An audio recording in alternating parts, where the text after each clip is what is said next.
Modul yang pertama berkaitan dengan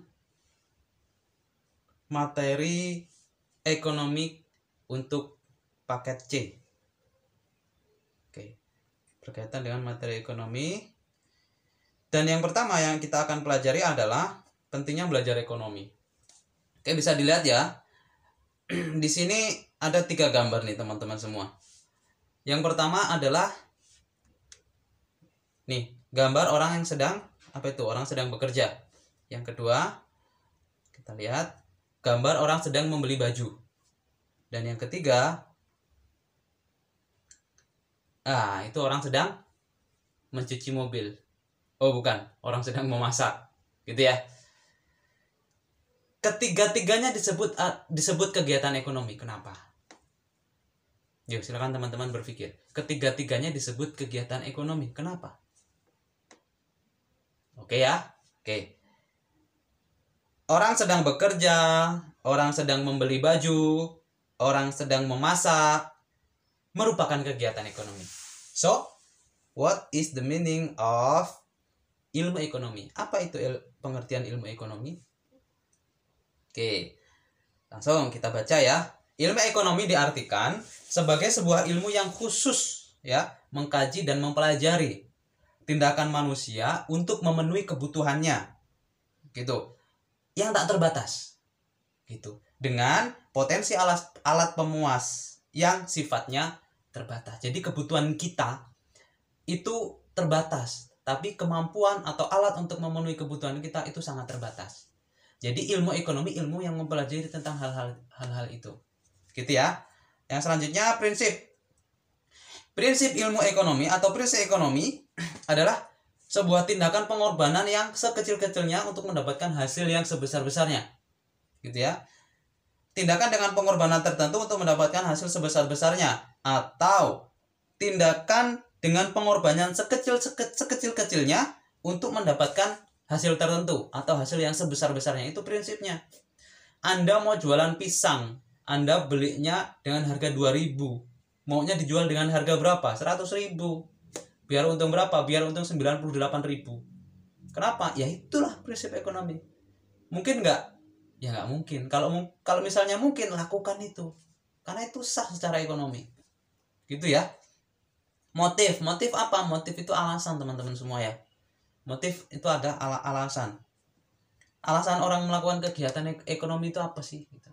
Nah, dibagi menjadi 2 ini. Nah, ini dibagi menjadi 2 nih. Ini ya. Nih. Ekonomi individu, motif ekonomi individu dan motif ekonomi perusahaan.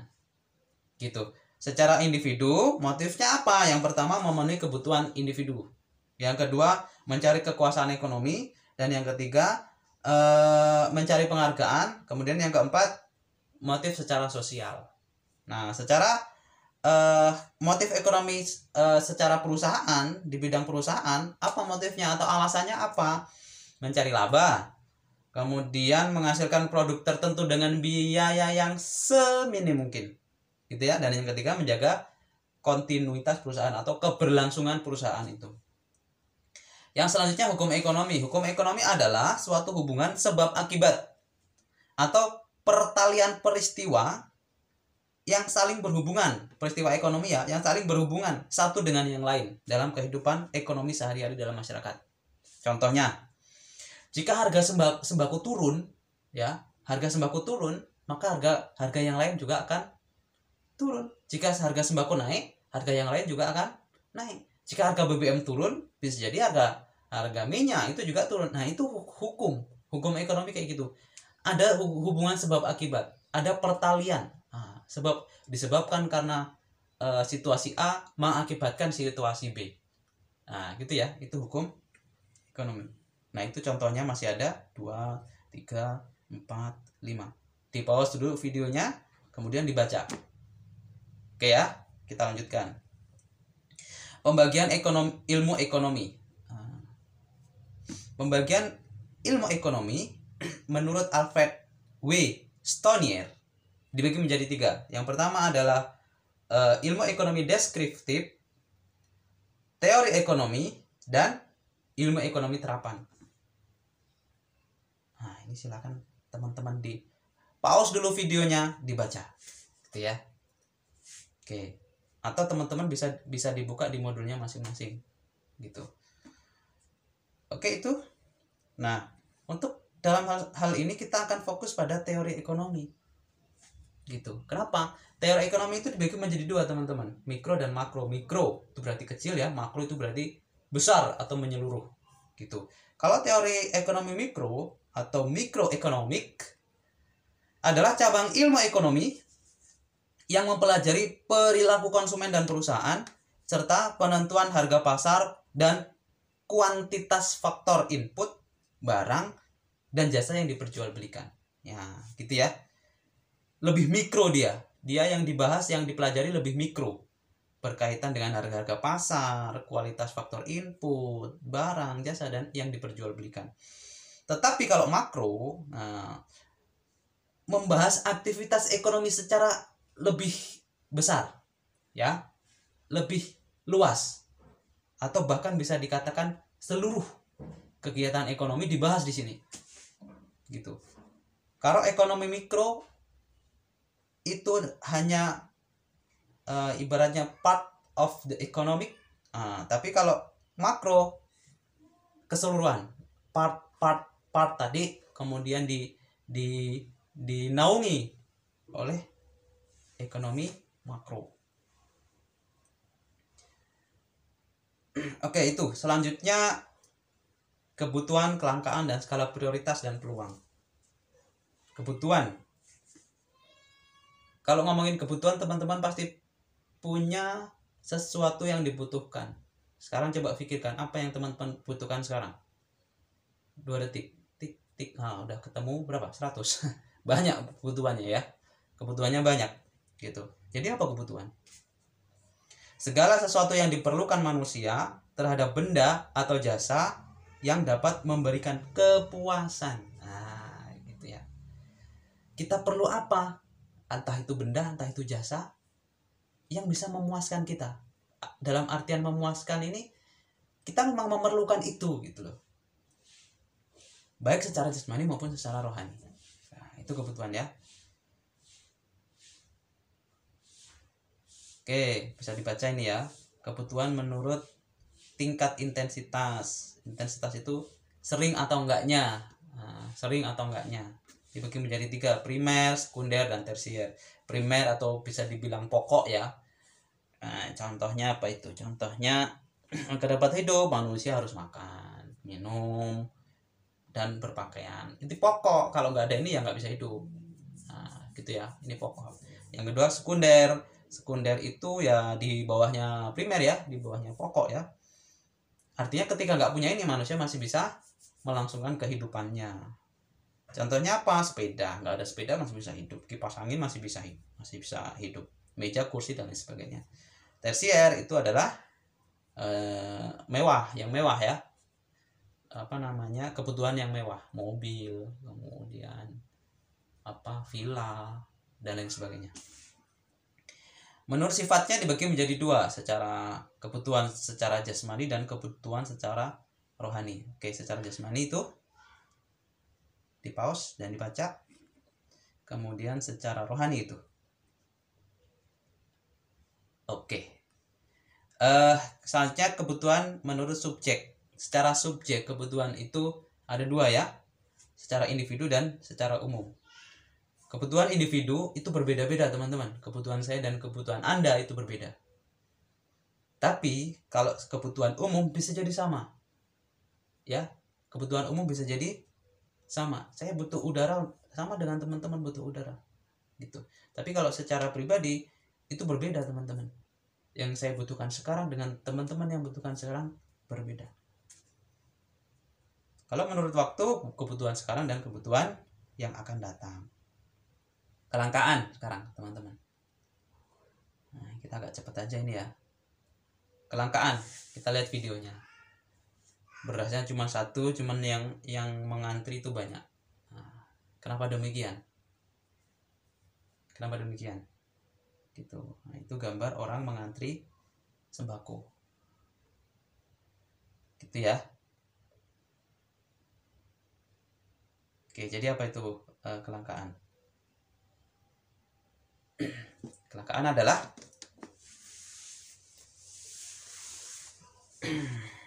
kondisi di mana kita tidak mempunyai cukup sumber daya untuk memuaskan kebutuhan. Kita punya kebutuhan, tapi untuk memuaskan kebutuhan kita itu, kita butuh apa misalnya? Sepeda. Untuk memuaskan kita bersepeda itu nggak bisa.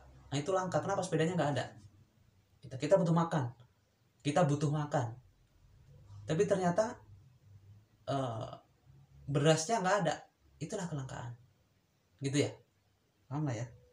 Dibagi menjadi 2. Kelangkaan ya. Langka karena jumlah tidak mencukupi dibandingkan dengan jumlah kebutuhan. Yang butuh orang 5, barangnya cuma 1, ya langka namanya. Ya, barangnya cuma 1, nggak ada yang butuh, ya namanya bukan kelangkaan. Bisa dipahami ya. Langka karena untuk mendapatkannya dibutuhkan pengorbanan. Ya langka kalau kita mau sesuatu yang kita harus membanting tulang dengan begitu luar biasa, nah itu langka juga ya teman-teman ya.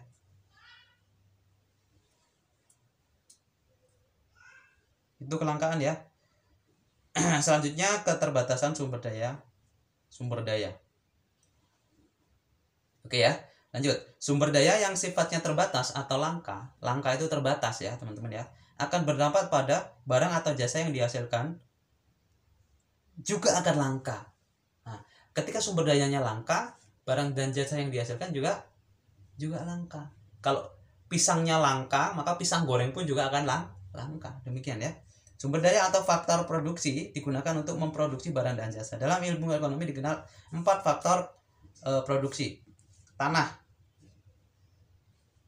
Nah, tanah berupa bangunan ya. Tanah, kemudian tenaga kerja, labor, tanah tadi apa? Land, labor, tenaga kerja, modal, kapital. Dan kewirausahaan, entrepreneur. Nah, itu bisa dibaca teman-teman ya. Oke. Selanjutnya skala prioritas. Ini ada gambar apa ini? Gambar yang bikin lapar ya, mie ayam, bakso. Ada mie ayam, ada bakso. Oke, perhatikan gambar di samping.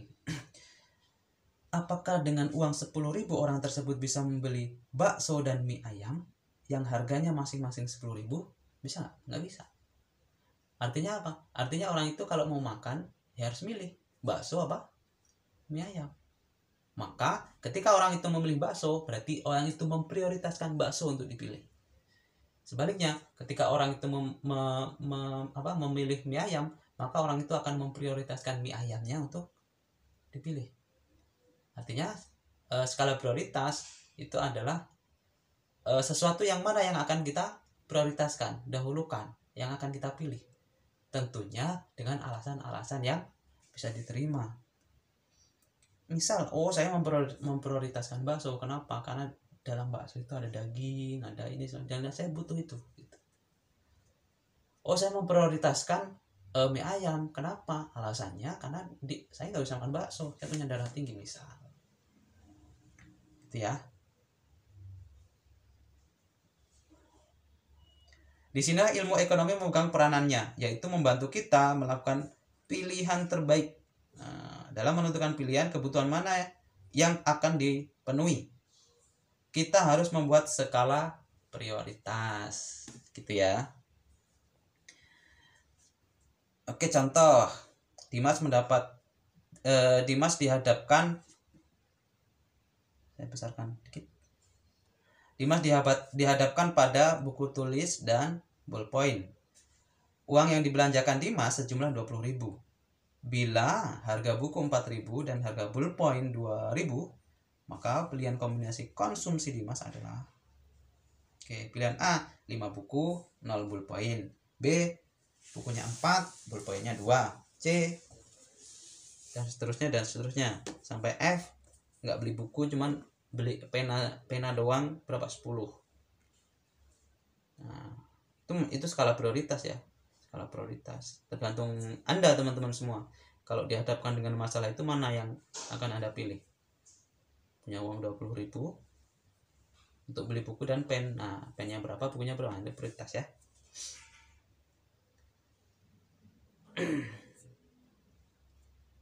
Selanjutnya biaya peluang. Biaya peluang muncul ketika seseorang dihadapkan pada beberapa pilihan dan dia harus memilih salah satunya. Biaya peluang adalah nilai barang atau jasa yang dikorbankan karena memilih alternatif kegiatan. Biaya peluang diukur dengan manfaat yang harus dilepas karena tidak dipilih. Nah, bisa dipahami ya. Kita mengorbankan sesuatu itu karena kita memilih yang lain. Itulah ada biayanya gitu. Konsep biaya peluang selalu dipertimbangkan pada setiap pengambilan keputusan gitu, dalam pemenuhan kebutuhan atau melakukan kegiatan ekonomi. Contohnya, seorang memiliki tabungan 500.000. Dengan uang itu ia memiliki kesempatan untuk pergi berlibur dan membeli pakaian, berlibur atau membeli pakaian gitu. Jika ia memilih untuk membeli pakaian, ia akan kehilangan kesempatan untuk berlibur. Benar ya? Benar. Dengan teman-temannya.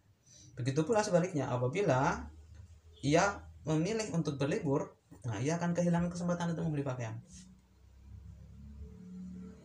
Kesempatan yang hilang itu disebut dengan biaya peluang. Itu ya teman-teman ya. Nah, langsung aja kita penugasan nih. Oke, bisa dibaca. Oke, ini tugasnya. Dan ini mengakhiri pembelajaran kita pada kesempatan kali ini. Silakan tugasnya dibaca, difahami, dan dikerjakan. Kemudian dikumpulkan di wali kelasnya masing-masing.